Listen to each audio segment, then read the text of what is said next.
बच्चों को इंग्लिश सिखाने के लिए उनकी शुरुआत अल्फ़ाबेट से होती है। अंग्रेजी के बड़े अक्षर, कैपिटल लेटर जिसको कहते हैं। फिर उसके बाद जब बच्चों को वो लिखना आ जाता है, फिर स्मॉल लेटर बताया जाता है।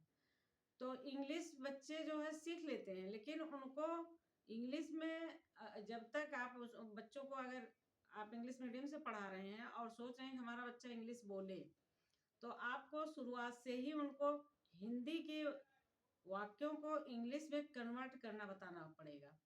किस तरीके से? अब जैसे बच्चे ABCD पूरा याद कर लेते हैं, बड़ा लेटर छोटा लेटर दोनों पढ़ लेते हैं, लेकिन उनको ये नहीं पता होता है कि हम जो ए कह रहे हैं वो हिंदी में क्या होगा। तो जब तक आप इसको नहीं बताएंगे बच्चों को, बच्चे जब तक ये नहीं जानेंगे कि ए को हिंदी में क्या कहेंगे, बी को हिंदी में क्या कहेंगे, तो वो कंफ्यूजन बना रहेगा, उनको इतना जल्दी बोलना नहीं आएगा। तो अगर आप अपने बच्चे को इंग्लिश मीडियम से पढ़ा रहे हैं और सोच रहे हैं कि बच्चा इंग्लिश के उच्चारण शुरू से करे, तो आपको जो है बच्चे की हेल्प करनी पड़ेगी, या आपको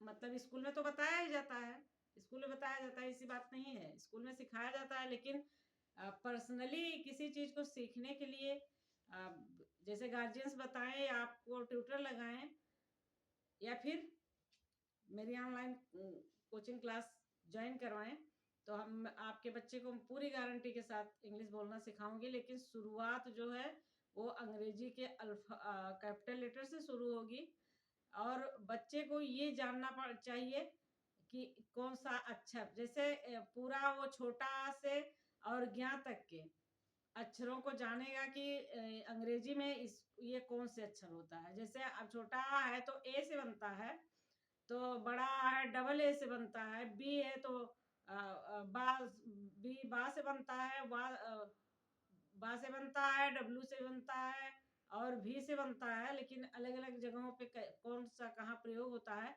तो इसकी जानकारी जब बच्चे को हो जाएगी, तब वो छोटे छोटे वाक्यों को इंग्लिश में कन्वर्ट कर सकेगा।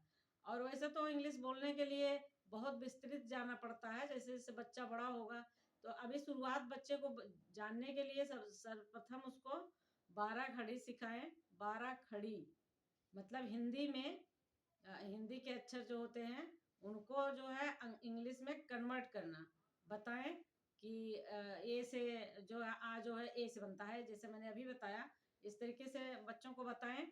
और जो है फिर उसके बाद जब बच्चा ये समझ जाए कि हाँ इस अक्षर से हिंदी के ये अक्षर जो है इंग्लिश में ये होगा, और इंग्लिश का ये अक्षर हिंदी में ये होगा, ये जब बच्चा समझ जाए पूरी तरीके से, तब उसके बाद उसको वो बताएं मात्रा किन अक्षरों से लगती है, ये बताना है। वोवेल्स तो ये तो 5 ही होते हैं, तो बच्चे को जब आप 12 कड़ी बताएं तो उसी समय वोवेल्स भी बताते जाएं। कौन से होते हैं vowels? A, E, I, O, you, केवल 5 अक्षर। तो आप इस तरीके से जब सिखाएंगे बच्चों को, बच्चे को शुरुआत से जब सिखाएंगे अक्षरों को कन्वर्ट करना और किन अक्षरों से मात्राएं लगती हैं, इतना जब सिखाएंगे तो फिर आपका बच्चा फर्राटे में इंग्लिश बोलेगा, मेरी गारंटी है।